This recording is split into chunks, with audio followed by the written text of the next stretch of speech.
राहुल गांधी की लोकप्रियता में जब से इजाफा होना शुरू हुआ है, भारतीय जनता पार्टी के नेताओं का आत्मविश्वास डगमगाने लगा है।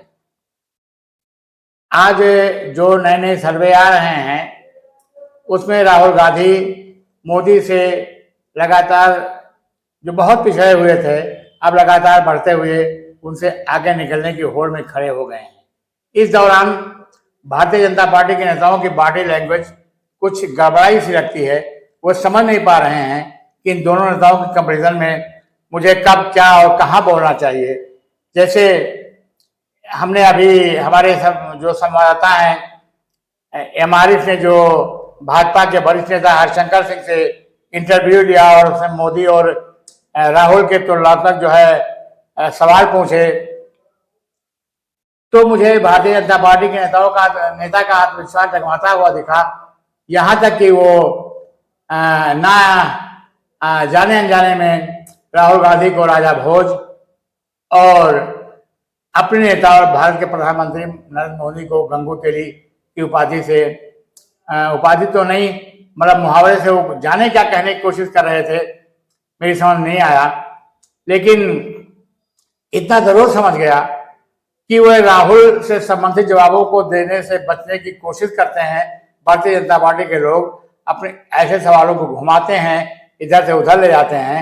इस बार भी भाई हरिशंकर सिंह के साथ हुए इंटरव्यू में जो एमआरएफ ने अली मकसूद ने जो सवाल पूछा, उसके सवाल के जवाब में वह लाइन से हटते नजर आए। तो भारतीय जनता पार्टी के नेताओं का आत्मविश्वास किस कदर तक मंगाया है राहुल को लेकर के, ये आप इस छोटे से इंटरव्यू में जो करीब 6 मिनट का है देखिए और सोचिए कि इस वक्त देश में प्रधानमंत्री मोदी की सरकार है, प्रधानमंत्री मोदी की लोकप्रियता है, उसके बावजूद राहुल गांधी के तेवरों के आगे भारतीय जनता पार्टी के लोग कितने नर्वस होते हैं। प्रस्तुत है आरिफ मकसूद और भारतीय जनता पार्टी सिद्धार्थनगर के वरिष्ठ नेता हरिशंकर सिंह के बीच की बातचीत। नमस्कार। आज हमारे साथ भाजपा के वरिष्ठ नेता हरिशंकर सिंह मौजूद हैं। जी नेताजी, आज जो प्रधानमंत्री नरेंद्र मोदी जी के मुकाबले में राहुल गांधी जी की लोकप्रियता बढ़ रही है, इस विषय पे किस नजरिए से आप देख रहे हैं? देखिए, माननीय प्रधानमंत्री श्री नरेंद्र दामोदर दास मोदी और राहुल गांधी में सिर्फ एक बात का फर्क है। नरेंद्र मोदी जी गरीब परिवार में जन्म लिए। 2014 में जब भारतीय जनता पार्टी ने उनको प्रधानमंत्री पद का उम्मीदवार बनाया, उसके पहले वो गुजरात के मुख्यमंत्री थे। लेकिन जब भारतीय जनता पार्टी ने उनको प्रधानमंत्री पद का उम्मीदवार घोषित किया, तो पूरे देश में मोदी जी को लेकर के आम जनमानस के बीच में एक भरोसा था, विश्वास था, जिसके कारण पूरा देश उनके साथ खड़ा हुआ और बड़े पैमाने पे भारतीय जनता पार्टी पहली मर्तबा स्पष्ट बहुमत के साथ केंद्र में सरकार बनाई। उसके पहले इस देश में कांग्रेस की सरकार हुआ करती थी। आदरणीय मनमोहन सिंह जी प्रधानमंत्री हुआ करते थे। राहुल गांधी, सोनिया गांधी को चूंकि एक नेहरू परिवार से या गांधी परिवार से जोड़ करके पूरा देश यह मान रहा था कि ये बहुत संपन्न और बड़ा खानदान है, उसके लिए किसी सबूत की आवश्यकता नहीं है। तो कहाँ राजा भोज, कहाँ गंगू तेली वाली जो गांव में एक कहावत चलती है, ये स्थिति पूरे देश के जनता के बीच में स्पष्ट हुई। इस नाते लोगों ने नरेंद्र मोदी पे भरोसा किया, लगातार तीसरी बार उनको प्रधानमंत्री बनाने का काम किया। रही बात आदरणीय राहुल गांधी जी की, तो उनकी लोकप्रियता देश के अंदर है, ऐसा नहीं है कि उनकी लोकप्रियता नहीं है।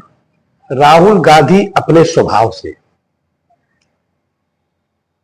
कुछ ऐसी बातें कर देते हैं जिसके नाते आज भी समाज बहुत ज्यादा गंभीरता से राहुल गांधी की बातों को नहीं लेता है। इतना अंतर दोनों लोगों में। और नरेंद्र मोदी जी कोई बात कहते हैं तो आज भी जनता उन पर भरोसा करती है कि मोदी जी है तो मुमकिन है। इलेक्शन कमीशन पे जो आज आरोप लगा रहे हैं राहुल गांधी वोट चोरी का, और भारतीय जनता पार्टी आपकी पार्टी पूरी तरीके से डिफेंस कर रही है, तो इसको किस नजर से आप देख रहे हैं? देखिए, चुनाव आयोग निष्पक्ष एक संस्था है जिसका काम है वोटर लिस्ट को घटाना बढ़ाना, क्योंकि ये भारतीय संविधान में है कि हर चुनाव के पहले, चाहे वो ग्राम पंचायत के चुनाव हो, विधानसभाओं के चुनाव हो या लोकसभा के चुनाव हो, तो उसमें वोटर लिस्ट पुनरीक्षण कार्यक्रम चलता है और वही काम भारतीय जनता पार्टी की सरकार या इलेक्शन कमीशन कर रहा है। अब विपक्ष मुद्दा विहीन हो गया है, कोई मुद्दा उनके पास नहीं है। जैसे भी लोकसभा के चुनाव के पहले भारतीय संविधान की रक्षा करने का एक नारा सारे विपक्षी गण मिल करके एनडीए नाम का, इंडिया नाम का गठबंधन बना करके संविधान को समाप्त करने की बात कर रहे थे। थोड़ा बहुत इस देश की जनता जिस भी कारण से, वो भी जिसके कारण भारतीय जनता पार्टी को लोकसभा में 240 सीट मिला, अब वो मुद्दा समाप्त हो गया है। ना भारतीय लोकतंत्र को कोई खतरा है, ना भारत के संविधान को कोई समाप्त कर पाएगा। जो बाबा साहब भीमराव अंबेडकर ने संविधान हमको दिया, उसी संविधान के दायरे में आदरणीय नरेंद्र मोदी जी को भी रहना है, आदरणीय योगी जी को भी रहना है, आदरणीय राहुल गांधी जी को रहना है, आदरणीय कोई भी अखिलेश यादव को रहना है। सभी राजनीतिक दल को उसी दायरे में रह करके काम करना है। अब रही बात वोटर लिस्ट घटाने बढ़ाने की बात का, जो मुद्दा बना रहा है विपक्ष, उसमें सिर्फ एक राजनीतिक स्टंट है, बकिया उसके अलावा कुछ नहीं। भारतीय जनता पार्टी का जो जिला सिद्धार्थनगर में आज गुटबाजी देखने को मिल रही है, ये आने वाले चुनाव में, विधानसभा के चुनाव में जो 27 के चुनाव होने वाला है, इसमें क्या मतलब इसका नुकसान देखने में जो है परिणाम मतलब विपरीत हो सकता है, इसको किस नजर से देखते हैं? भारतीय जनता पार्टी में आज के तारीख में कोई नेता नहीं है।